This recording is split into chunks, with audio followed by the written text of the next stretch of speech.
అందరూ ఎలా బాగున్నారా? డీమో నుంచి పాప్కార్న్ ప్యాకెట్ చేసాను కదండి. ఈరోజు మీకు ట్రై చేసి మీకు చూపిస్తాను. దీనికి కుక్కర్ అవసరం లేదు, ఇలా ఒక కలర్ సరిపోద్ది. ఇది ఎలా తయారు చేసుకుని మీకు చూపిస్తాను ఫ్రెండ్స్. ఇప్పుడు దీని అయితే కత్తిరించుకుందాం. ఇవన్నీ అయితే మొత్తానికి కత్తిరించడండి. ఇది ఇప్పుడు స్టవ్ మీద ఒక కళాయి పెట్టుకుందామండి. ఆ కళాయి ఇటు చేసుకుందాము.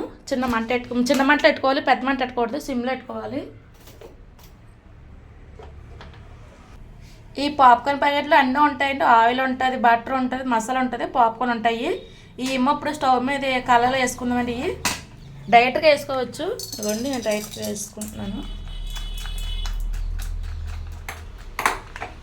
ఇదిగోండి ఆయిల్ అంతా వేసుకున్నాము.